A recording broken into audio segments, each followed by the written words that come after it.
Chile en la primera mitad del siglo XX, entre el salitre perdido, la modernización y la vida cultural. Hola a todos, bienvenidos al segundo episodio de nuestro viaje por la historia de Chile con ojos de águila. Hoy volaremos por la primera mitad del siglo XX, desde 1900 hasta 1950, periodo en el que el mundo enfrentó la Primera Guerra Mundial, los locos años 20, la recesión de los años 30, la Segunda Guerra Mundial, los bombardeos atómicos, el Holocausto en los años 40 y la creación de las Naciones Unidas en 1945. En Chile fue un periodo de modernización, convulsiones políticas, terremotos y hasta radio y cine al aire libre. Y los avances tecnológicos no se quedaron solo en las ciudades. El país incorporó teléfonos rurales, tranvías a vapor en regiones y los primeros intentos de electrificación en zonas mineras y rurales. La electricidad y el telégrafo conectaban Chile de norte a sur como nunca antes. Como curiosidad, les cuento que en 1910, para el centenario, los desfiles bloquearon calles enteras. Aunque sin autos ni semáforos, las ciudades eran un caos total. Sí, y durante la Primera Guerra Mundial sucedió algo que transformó el norte. Con la aparición del salitre sintético, viene la crisis del salitre. Oficinas como Humberstone y Santa Laura fueron abandonadas. Los que antes eran pueblos vibrantes, llenos de vida y cultura, quedaron casi desiertos. Pero gracias a Dios, no todo fue pérdida. La crisis del salitre obligó al país a modernizarse y a fortalecer los servicios públicos, hospitales, correos, trenes, escuelas y liceos. Esos servicios dieron unidad a la nación. Las familias viajaban en tren desde los pueblos a las ciudades. La radio conectaba a las personas. En los pueblos más pequeños, los profesores eran la máxima autoridad y las escuelas eran el centro de las comunicaciones de la comunidad. Los estudiantes asistían a liceos recién construidos y los médicos llevaban atención a lugares que antes carecían de hospitales. Y esto generó también polos culturales. Santiago y Valparaíso se consolidaron como centros de arte, literatura y música. Se fundaron teatros, bibliotecas y salas de conciertos, llevando cultura a la ciudadanía. Incluso en provincias, la radio permitió que la gente escuchara orquestas, radionovelas y noticias, conectando a todo Chile con el mundo entre sí. Entre 1900 y 1950 tuvimos también presidentes que dejaron huella. Pedro Montt, por ejemplo, modernizó puertos y ferrocarriles, pero claro, le tocó enfrentar el terremoto de Valparaíso en 1906, donde hubo más de 3.000 muertos y gran parte de la ciudad fue destruida. Una tragedia que mostró lo frágiles que somos ante la naturaleza. Luego gobernó Ramón Barros Luco con su lema Paz y Tranquilidad. Consolidó la educación y los servicios públicos. Y después, en 2 periodos, fue presidente Arturo Alessandri Palma, más conocido como el León de Tarapacá. Alessandri hizo la Constitución de 1925 y entre sus logros también está la regulación del trabajo, la creación de seguros sociales y leyes laborales. Un dato curioso, él caminaba con un bastón tan largo que los diputados lo usaban para medir el paso en el Congreso. Bueno, el bastón era bien largo porque él era muy alto. Sí. Ese es otro dato. Exactamente. Posteriormente tenemos a Pedro Aguirre Cerda, que llegó a la presidencia con el lema Gobernar es educar. Puso su esfuerzo en la educación, ciencia y cultura. promovió la educación técnica y científica y creó la Corfo, la Corporación de Fomento de la Producción, organismo clave para la industrialización del país. Y no olvidemos a Juan Antonio Ríos y Gabriel González Videla, presidentes que enfrentaron la Segunda Guerra Mundial y el inicio de la Guerra Fría, mientras en Chile impulsaban la industrialización, el desarrollo científico y la educación. Chile siguió siendo tierra de terremotos. Además del terremoto de Valparaíso en 1906, tuvimos sismos en la zona central en 1922, en 1939 y otros, con destrucción total, otra vez. Y también incendios en las ciudades como Santiago y nuevamente Valparaíso, y aluviones en la zona norte. La gente se reconstruía, con vecinos y bomberos trabajando sin descanso. Todo esto dejó un legado.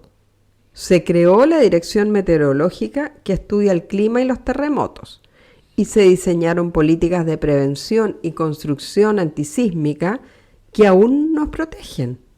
En este periodo también se crearon y consolidaron universidades e institutos técnicos, fortaleciendo la educación científica y artística. Así se formaron profesionales en medicina, ingeniería, literatura y artes plásticas, que ayudaron a modernizar el país. Y no solo eso, la ciencia y la salud pública avanzaron enormemente. Por ejemplo, se implementaron programas de vacunación contra viruela, el sarampión y la difteria, y surgió la iniciativa llamada La Gota de Leche para combatir la desnutrición infantil. Médicos como Luis Calvo Maquena, Alfredo Comens y Eduardo Cruzcoque fueron claves. Enseñaban a las madres y distribuían leche pasteurizada para disminuir la mortalidad infantil. También el médico e investigador Juan Noé fue un gran impulsor de la salud pública en Chile, especialmente en el combate contra enfermedades infecciosas. Tuvo un rol clave en la modernización de la enseñanza de la medicina en la Universidad de Chile. La salud pública se convirtió en un pilar de la identidad chilena. Cuidado comunitario, prevención y educación. Incluso científicos extranjeros colaboraron, trayendo técnicas modernas que se integraron a la política sanitaria nacional. En cultura surgieron movimientos literarios y artísticos que reflejaban la vida cotidiana. Escritores como Marta Brunet describían la vida urbana y rural, los cambios sociales y las tensiones políticas. Gran escritora. Amanda Labarca, por su parte, fue una educadora, escritora y también diplomática que promovió la educación laica, el acceso de la mujer a la universidad y la participación femenina en la vida pública. Fundó el Círculo de Lecturas para Señoritas. En pintura, artistas como Pedro Lira, Camilo Mori y José Venturelli exploraban el impresionismo, difundiendo el arte chileno en el extranjero.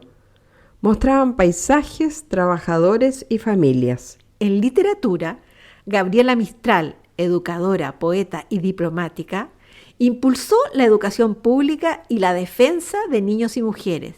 Ella, como todos sabemos, recibió el Premio Nobel de Literatura en 1945.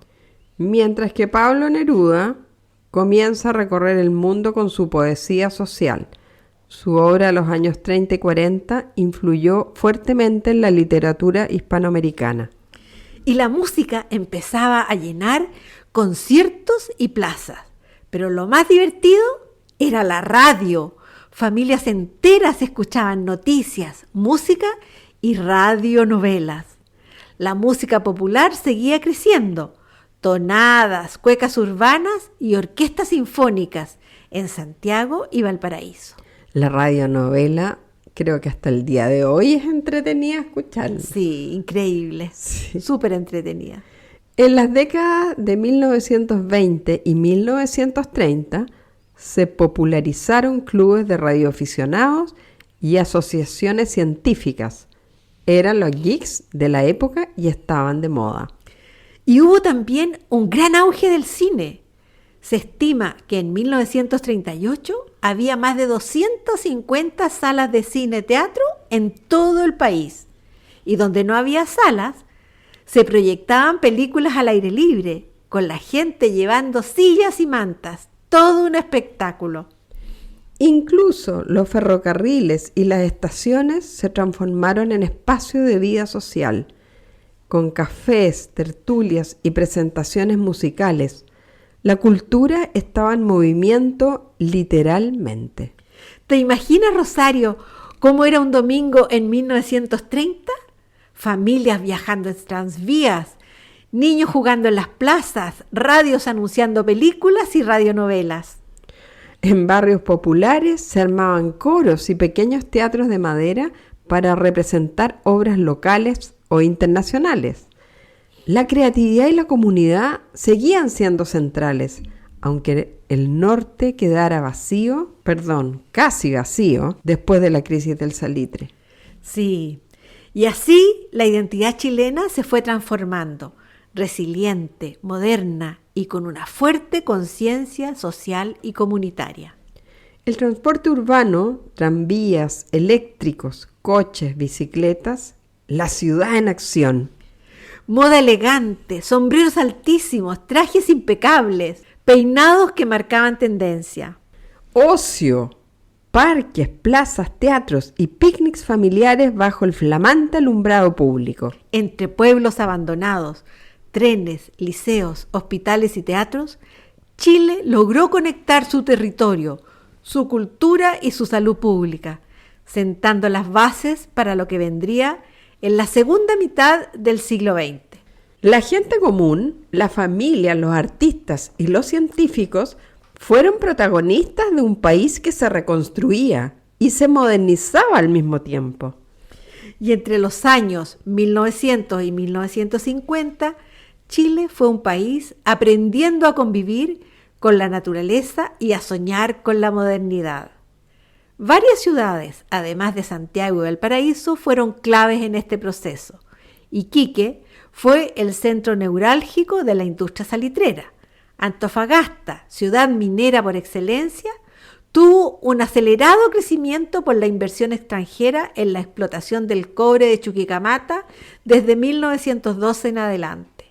Concepción, por su ubicación estratégica, se convirtió en importante polo industrial y educativo en el sur y en un centro logístico clave.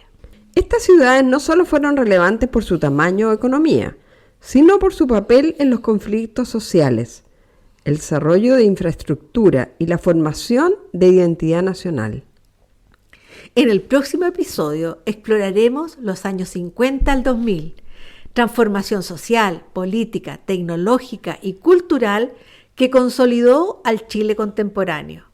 Gracias por acompañarnos y los invitamos a continuar con nosotros este vuelo con ojo de águila por la historia de Chile en el siguiente episodio.